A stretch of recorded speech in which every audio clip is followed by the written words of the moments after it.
Cursive हस्तलिखनात विशेषतः छोट्या अक्षरांसाठी अक्षरांचे भाग म्हणजे बिंदू म्हणजे डॉट, रेषा म्हणजे लाईन, वक्र म्हणजे कर्व आणि लूप हे मूलभूत घटक आहेत, जे प्रत्येक अक्षराची रचना आणि प्रवाह परिभाषित करतात.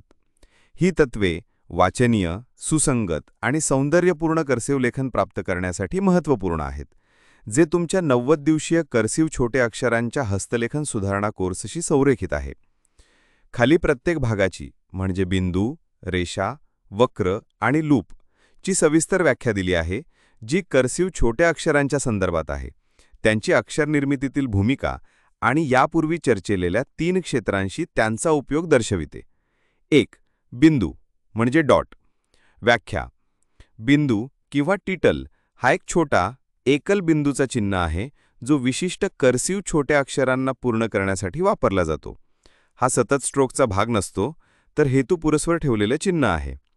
संबंधित अक्षरे ई आणि जे म्हणजे कर्सिव्ह छोट्या अक्षरांपैकी केवळ याच अक्षरांना बिंदूची आवश्यकता असते. वैशिष्ट्ये: वरील क्षेत्रात ठेवले जाते, मधल्या क्षेत्रातील अक्षराच्या मुख्य भागाच्या म्हणजे दांड्याच्या ठीक वर. कर्सिव्हमध्ये अक्षराचा मुख्य स्ट्रोक पूर्ण केल्यानंतर बिंदू जोडला जातो, जेणेकरून लेखनाचा प्रवाह खंडित होणार नाही. बिंदू लहान, अचूक आणि सुसंगतपणे ठेवला जावा, जेणेकरून स्वच्छता आणि स्पष्टता राखली जाईल. कर्सिव्हमधील भूमिका: ईला एन सारख्या अक्षरांपासून आणि जेला जी सारख्या अक्षरांपासून वेगळे करते. या अक्षरांना स्पष्टपणे चिन्हित करून वाचनीयता वाढवते. उदाहरणार्थ, विट मध्ये ईवर बिंदू त्याच्या दांड्याच्या ठीक वर अचूक ठेवा, जेणेकरून तो डब्ल्यू किंवा टीशी ओव्हरलॅप होणार नाही. सामान्य चुका: बिंदू खूप मोठे किंवा डॅशसारखे असणे, ज्यामुळे वरील क्षेत्र अव्यवस्थित होते. चुकीच्या संलग्नीतील बिंदू, उदाहरणार्थ खूप डावीकडे किंवा उजवीकडे. बिंदू जोडायला विसरणे, ज्यामुळे ई एन सारखा किंवा जे वाय सारखा दिसतो. 2. रेषा म्हणजे लाईन. व्याख्या: रेषा ही एक सरळ किंवा हलकी तिरछा स्ट्रोक आहे, जी अक्षराच्या रचनेचा भाग बनवते. ती ऊर्ध्व, तिरकी किंवा क्षितिजीय असू शकते, अक्षराप्रमाणे. संबंधित अक्षरे ई, टी, एल, एच, के, बी, डी, टी, जे म्हणजे दांडा किंवा वरचे किंवा खालचे भाग. झेड, एक्स म्हणजे तिरछ्या स्ट्रोकसाठी. वैशिष्ट्ये: वरील क्षेत्रात म्हणजे एल आणि एचच्या वरच्या भागात, मधल्या क्षेत्रात म्हणजे ईचा दांडा किंवा खालच्या क्षेत्रात म्हणजे पीचा खालचा भाग मध्ये आढळते. कर्सिव्हमध्ये रेषा अनेकदा सतत स्ट्रोकचा भाग असतात, ज्या वक्र किंवा लूपशी जोडल्या जातात. लेखनाचा प्रवाह राखला जातो. रेषा गुळगुळीत, जाडीत सुसंगत आणि हलक्या उजव्या तिरछेपणासह म्हणजे 10 ते 15 अंशासह असाव्यात. कर्सिव्हमधील भूमिका: अक्षरांना रचनात्मक रीड प्रदान करते, उंची आणि संलग्न व्यवस्थित करते, तिन्ही क्षेत्रातील योग्य स्थान निश्चित करते, म्हणजे एलच्या रेषा वरील क्षेत्रात, जेची रेषा खालच्या क्षेत्रात. अंडरकर्व किंवा ओव्हरकर्व स्ट्रोकद्वारे इतर अक्षरांशी जोडणी सुलभ करते. उदाहरणार्थ, किटमध्ये केची वरची रेषा लांब, ईची दांड्याची रेषा ऊर्ध्व आणि टीची रेषा थोडीशी लहान पण संलग्नित असावी. सामान्य चुका: डगमगीत किंवा असमान रेषा, ज्या कर्सिव्ह प्रवाहाला खंडित करतात. असंगत तिरछेपणा, ज्यामुळे अक्षरे चुकीच्या संलग्नित असल्यासारखे दिसतात. किंवा खूप छोट्या किंवा लांब रेषा, ज्या क्षेत्राच्या प्रमाणावर परिणाम करतात. उदाहरणार्थ, एल वरील क्षेत्रापर्यंत न पोहोचणे. 3. वक्र म्हणजे कर्व. व्याख्या: वक्र ही एक गोलाकार किंवा महारागी स्ट्रोक आहे, जी कर्सिव्ह अक्षरांचे गोल किंवा उभाऱ्याचे भाग बनवते. कर्सिव्हच्या प्रवाही जोडलेल्या स्वरूपासाठी वक्र आवश्यक आहेत. संबंधित अक्षरे A, C, E, O, M, N, U, V, W, R, S म्हणजे गोल किंवा उभाऱ्यांसाठी. वैशिष्ट्ये: प्रामुख्याने मधल्या क्षेत्रात म्हणजे ए, ओचे गोलाकार शरीर, पण इतर क्षेत्रातही लूपमध्ये योगदान देऊ शकतात. यात अंडरकर्व म्हणजे अक्षरे सुरू करण्यास किंवा जोडण्यासाठी वरचे स्ट्रोक आणि ओव्हरकर्व म्हणजे अक्षरे जोडण्यासाठी खालचे स्ट्रोक यांचा समावेश होतो. वक्र गुळगुळीत, सुसंगत आणि प्रमाणबद्ध असावेत, जेणेकरून वाचनीयता आणि सौंदर्य राखले जाईल. कर्सिव्हमधील भूमिका: कर्सिव्ह लेखनाचे प्रवाही जोडलेले स्वरूप तयार करते, गोल अक्षरांना वेगळे करते, म्हणजे ओ विरुद्ध ए आणि व्हिज्युअल अपील वाढवते. अक्षरांमधील सुळप संक्रमण निश्चित करते, जे कर्सिव्ह प्रवाहासाठी महत्त्वपूर्ण आहे. उदाहरणार्थ, सनमध्ये यू आणि एनचे वक्र मधल्या क्षेत्रात एकसमान असावेत आणि एसचे वक्र गुळगुळीत आणि संक्षिप्त असावेत. सामान्य चुका: थूप-तंगी किंवा सैल वक्र, ज्यामुळे ए किंवा ओ सारखी अक्षरे विकृत होतात. असंगत वक्र आकार, ज्यामुळे अक्षरांचे आकार असमान दिसतात.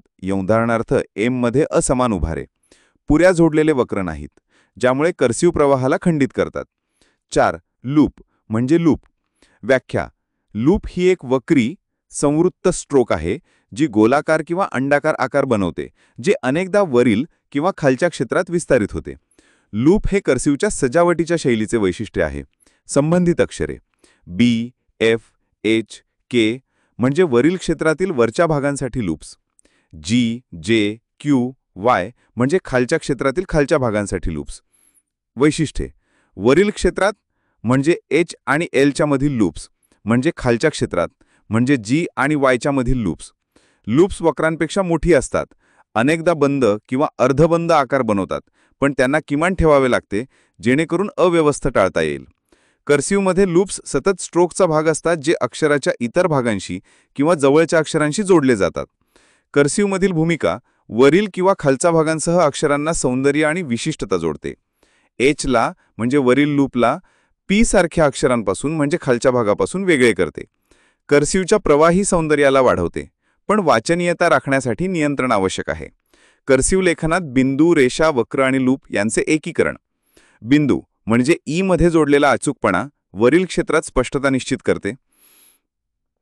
रेषा म्हणजे लाईन रचना आणि उंची प्रदान करते, अक्षरांना त्यांच्या संबंधित क्षेत्रात म्हणजे वरील मधले किंवा खालचे क्षेत्रात स्थापित करते. वक्र म्हणजे कर्व मधल्या क्षेत्रातील अनेक अक्षरांना व्याख्यायित करणारे प्रवाही गोलाकार आकार बनवते आणि जोडणी सुलभ करते. लूप म्हणजे लूप वरील आणि खालच्या भागांना सौंदर्य जोडते, कर्सिव्हच्या सौंदर्याला वाढवते, पण वाचनीयता राखण्यासाठी नियंत्रण आवश्यक आहे. हे भाग एकत्रितपणे ही खात्री करतात की कर्सिव्ह छोट्या अक्षरे प्रमाणबद्ध, वाचनीय आणि दृष्टीशा आकर्षक आहेत, जे 3 क्षेत्रांशी संरेखित आहे. तुमच्या 90 दिवसीय कर्सिव्ह छोट्या अक्षरांच्या हस्तलेखन सुधारण्या कोर्सेसचे त्यांचा उपयोग आहे. आठवड्याने 1 ते 2 UWT यामध्ये बिंदू म्हणजे ई वरील बिंदू, रेषा म्हणजे ई आणि टीची दांडी आणि वक्र म्हणजे यू आणि डब्ल्यूचे उभारे यावर लक्ष केंद्रित करा. ईचा बिंदू अचूक ठेवा आणि यू आणि डब्ल्यूसाठी सुलभ अंडरकर्वची खात्री करा. आठवड्यात 3 आणि 4 AEHK यामध्ये रेषा म्हणजे एल, एच, केचे वरचे भाग, लूप म्हणजे एच, एल आणि केचे वरचे भाग आणि वक्र म्हणजे ईचा गोलाकार आकार यांचा सराव करा. आठवड्यात 5 आणि 6 OACD यामध्ये वक्र म्हणजे ओ, आ, सी मधल्या क्षेत्रात आणि रेषा म्हणजे डीचा वरचा भाग यांचा सराव करा. आठवड्यात 7 आणि 8 MNXV यामध्ये वक्र म्हणजे एम, एनचे उभारे आणि रेषा म्हणजे एक्स आणि व्ही तिरच्या स्ट्रोक यांचा सराव करा. आठवड्यात 9 आणि 10 RSPJ यामध्ये वक्र RS, रेषा म्हणजे पी आणि जेचे खालचे भाग, लूप म्हणजे जेचा खालचा भाग आणि बिंदू म्हणजे जेचा एकत्रित करा. आठवड्यात 11 आणि 12 BFGQ यामध्ये रेषा म्हणजे BF वरचे भाग, GQ खालचे भाग, लूप म्हणजे BF वरचे भाग, G आणि Q खालचे भाग यांचा सराव करा. आठवड्यात 13 आणि 14 Y आणि Z मध्ये Yच्या खालच्या क्षेत्रातील लूप आणि Zच्या मधल्या क्षेत्रातील तिरछ्या रेषांवर लक्ष द्या. आठवड्यात 15 ते 30 शब्द आणि वाक्य सरावात बिंदू, रेषा, वक्र आणि लूप यांना एकत्रित करा. तिन्ही क्षेत्रांशी संलग्न असावेत. अक्षरांच्या भागावर प्रभुत्व मिळवण्यासाठी सराव टिप्स. 4 रेषा कागद वापरा. आधार रेषा, मधली रेषा, वरची रेषा आणि खालची रेषा असलेला मानक हस्तलेखन कागद बिंदू, रेषा, वक्र आणि लूप यांना त्यांच्या क्षेत्रात संलग्नित करण्यास मदत करतो. consistentcursive.com वरून टेम्पलेट्स डाउनलोड करा. स्ट्रोक क्रमावर लक्ष द्या. रेषेपासून म्हणजे ईचा दांडा सुरुवात करा. वक्र म्हणजे यूचा उभारवा किंवा लूप म्हणजे जीचा खालचा भाग जोडा. नंतर बिंदू म्हणजे ईचा टिटलने समाप्ती करा. सुसंगतपणा राखा. बिंदू, लहान रेषा सुसंगत तिरछेपणासह सरळ, वक्र गुळगुळीत आणि प्रमाणबद्ध आणि लूप किमान पण सुंदर ठेवा. जोडणीचा सराव करा. अंडरकर्व आणि ओव्हरकर्व स्ट्रोकचा वापर करून अक्षरांना सुलभपणे जोडा. रेषा, वक्र आणि लूप यांच्यातील सहज संक्रमण सुनिश्चित करा.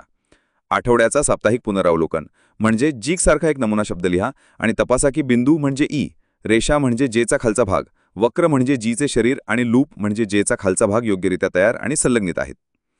बिंदू, रेषा, वक्र आणि लूप यावर प्रभुत्व मिळवून तुम्ही वाचनीय, प्रवाही आणि भुईभूज कर्सिव्ह छोट्या अक्षरांचा हस्तलेखनाचा भक्कम पाया विकसित कराल, जो तुमच्या